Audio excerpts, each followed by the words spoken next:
BDA চেয়ারপারসনের 3 বছরের jail, কাকলি তার 3 বছরের কারাবাস নির্দেশ। বর্ধমান ফার্স্ট ট্র্যাক কোর্টের আরো ডিটেইল জানাবে শরদিন্দু, রয়েছে আমার সঙ্গে। শরদিন্দু,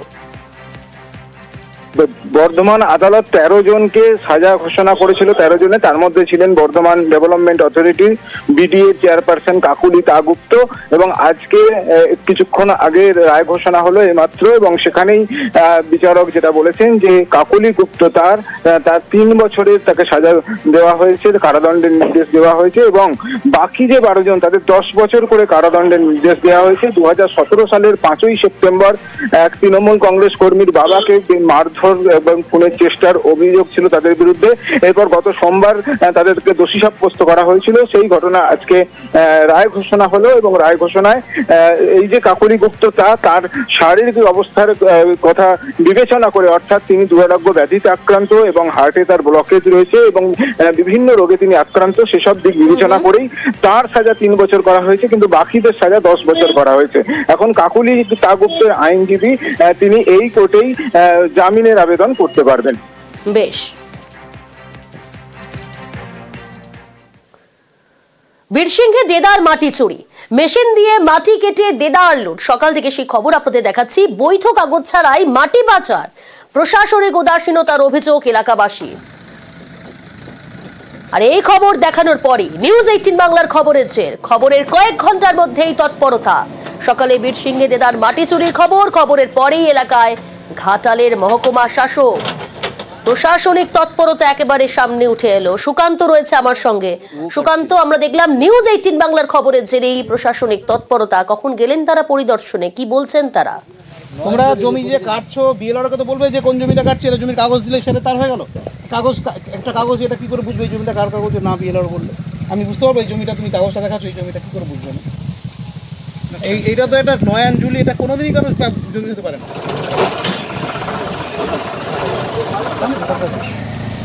যেমন কাটছে আপনি কতটা মাটি কাটছেন? আপনি যে একটা চালান আমাকে দেখাচ্ছেন 1300 টাকার, আপনি কত টাকার মাটি কেটেছেন? কালকে ক টাকার মাটি কেটেছেন?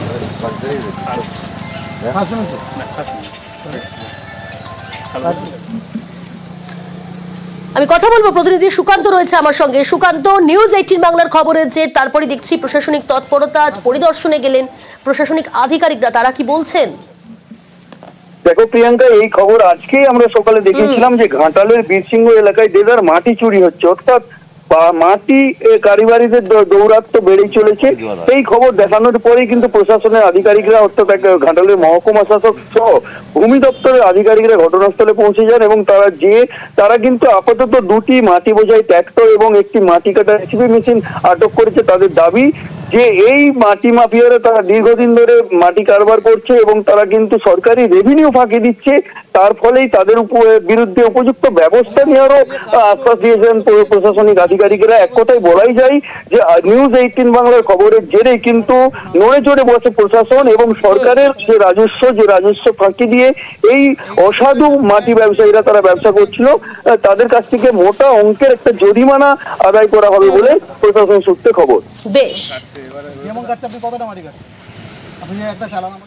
মাটি কাটা হচ্ছে, ওনারা যে বলছেন এটা আমরা ভেবেছিলাম প্রথমে হয়তো সরকারি খাল, যেটা দেখা গেল এটা এক্স জমিদারি ক্যানেল এবং রায়ত সম্পত্তির মধ্যে আছে, কিন্তু তবুও যে মাটি যতটা পরিমাণে কাটছে, আমরা যে রয়্যালটি চালান দেখলাম পেনাল্টি, সেটা কিন্তু অনেকটাই কম। আমরা ওটা ল্যান্ড দপ্তরকে বলেছি যে ক্যালকুলেশন করে দেখতে যে কতটা এক্সাক্ট মাটি কাটা হচ্ছে সারাদিনে, সেই অনুযায়ী যেন কালেকশন করা হয় পেনাল্টি, এবং যে ট্র্যাক্টরগুলো আছে সেগুলোর যে পেছনে ক্যারেজ ডালা লাগানো আছে সেটার পারমিশন আছে কিনা সেটা আমি দেখবো, যদি না থাকে তাহলে ট্র্যাক্টরগুলো সিজ করা হবে।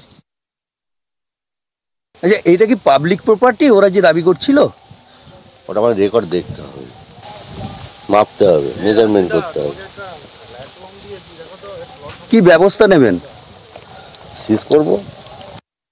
ডুপ্লিকেট এপিক নিয়ে সর্বদল বৈঠকে রাজ্যের মুখ্য নির্বাচনী আধিকারিক। দুপুর 3টায় বৈঠক শুরু হওয়ার কথা, আরো ডিটেল জানাবে সোমরাজ রয়েছে একেবারে সরাসরি।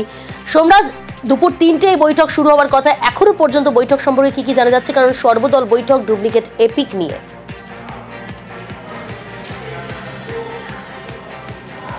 দেখো, বৈঠক ইতিমধ্যেই শেষ হয়েছে এবং আজকের বৈঠকের মূল আলোচনার বিষয়বস্তুই ছিল যে এই যে ডুপ্লিকেট এপিক নম্বর যা পশ্চিমবঙ্গে রয়েছে, আবার দেখা যাচ্ছে মহারাষ্ট্রেরও কারোর রয়েছে, অসমেরও কারোর রয়েছে, হরিয়ানায় কারোর রয়েছে, অর্থাৎ এই ডুপ্লিকেট এপিক নম্বর বাতিল নিয়ে এখনো পর্যন্ত কি কি পদক্ষেপ নেওয়া হয়েছে তা নিয়ে বিভিন্ন রাজনৈতিক দলগুলিকে জানানোর কথা মুখ্য নির্বাচনী আধিকারিকের দপ্তরের, এবং পাশাপাশি বিভিন্ন রাজনৈতিক দলগুলির মতামত শুনে তা জাতীয় নির্বাচন কমিশনকে জানানো। কিন্তু আজকের বৈঠকে যে মূল গুরুত্বপূর্ণ বিষয়বস্তু হয়ে দাঁড়ালো তা হলো বুথ লেভেল অফিসারদের ভূমিকা। এই যে বিএলও যারা মূলত ভোটার কার্ড নিয়ে কাজ করেন, এই বিএলওদের ভূমিকা নিয়ে আজকের বৈঠকে অসন্তোষ প্রকাশ করেছে তৃণমূল কংগ্রেস। তৃণমূল কংগ্রেসের তরফে আজকে বৈঠকে উপস্থিত ছিলেন সুব্রত বক্সী, অরূপ বিশ্বাস এবং জয়প্রকাশ মজুমদার। বৈঠকে উপস্থিত থেকে সুব্রত বক্সী নির্বাচন কমিশনের আধিকারিকদের স্পষ্ট ভাষায় জানান, যেটা সূত্র মারফত জানা যাচ্ছে, যে কিছু কিছু জায়গায় বিএলওদের ভূমিকা অসন্তোষজনক, অর্থাৎ বিএলওরা তারা নিজেদের দায়িত্ব পালন করছেন না, যারা বুথ লেভেল অফিসার হিসেবে কাজ করে যাচ্ছেন নির্বাচন কমিশনের অধীনে, এবং তাদের জন্যই এই ডুপ্লিকেট এপিক নম্বর নিয়ে সমস্যা হচ্ছে, যা নিয়ে তৃণমূল কংগ্রেসই প্রথম সরব হয়েছিল। আজকের বৈঠকে তেমনটাই বলেন সুব্রত বক্সী, তৃণমূল কংগ্রেসের রাজ্য সভাপতি বলেই সূত্র মারফত জানা যাচ্ছে। এবং তারপরে নির্বাচন কমিশনের আধিকারিকরা জানান যে গোটা বিষয়টি তারা খতিয়ে দেখছেন, প্রয়োজনে তদন্তও করবেন। তারপরে তৃণমূল কংগ্রেসের তরফে বেশ কিছু অভিযোগের কথা জানানো হয়, বিশেষ করে এই যে ডুপ্লিকেট এপিক নম্বর জানি এখনো পর্যন্ত 600 ডুপ্লিকেট এপিক নম্বর বাতিল করা হয়েছে রাজ্যের তরফে, কিন্তু তৃণমূল কংগ্রেসের তরফে জানতে চাওয়া হয়েছিল যে কতগুলি ভোটার কার্ড বাতিল করা হয়েছে। তা নিয়ে অবশ্য কমিশনের আধিকারিকরা আনুষ্ঠানিকভাবে বৈঠকে কোনো রাজনৈতিক দলকে কোনো বিবৃতি দেয়নি বলে সূত্র মারফত জানা যাচ্ছে। তবে আজকের বৈঠকে কোনো রাজনৈতিক দল সন্তুষ্ট, কোনো রাজনৈতিক দল সন্তুষ্ট নয়, তবে প্রত্যেকটি রাজনৈতিক দলের তরফে একটাই দাবি উঠেছে নির্বাচন কমিশনের কাছে, যে তারা যেন নিরপেক্ষ হয়ে কাজ করেন। অন্যদিকে কংগ্রেসের তরফেও বেশ কিছু তালিকা ধরে নির্বাচন কমিশনের কাছে অভিযোগ জানানো হয়। নির্বাচন কমিশনের আধিকারিকরা বলেন যে তারা আরো কিছুটা সময় নিয়েছেন তদন্তের জন্য, এবং এই ডুপ্লিকেট এপিক নম্বর নিয়ে আরো কিছুটা যাচাই করে নেওয়ার জন্য সময় চেয়েছেন। তারা মনে করছেন যে গোটা বিষয়টি তারা নির্বাচন কমিশনকেও জানাবেন, সঙ্গে বিভিন্ন রাজনৈতিক দলকেও জানিয়ে দেওয়া হবে। তারা আজ শুধু কমিশনের তরফে বিভিন্ন রাজনৈতিক দলের মতামত নিতে চেয়েছেন।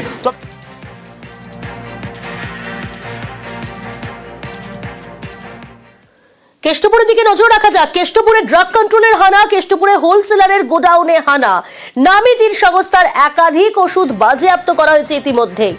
আরো ডিটেল আপনাদের জানাবো। অভিজিৎ রয়েছে আমার সঙ্গে সরাসরি। অভিজিৎ, আজ কোথায় কোথায় হানা? এর আগেও আমরা দেখেছি ড্রাগ কন্ট্রোলের আধিকারিকরা বিভিন্ন জায়গায় হানা দিয়েছে, বড় বাজার, মেহতা বিল্ডিং। এবার কেষ্টপুরের কোন জায়গায়?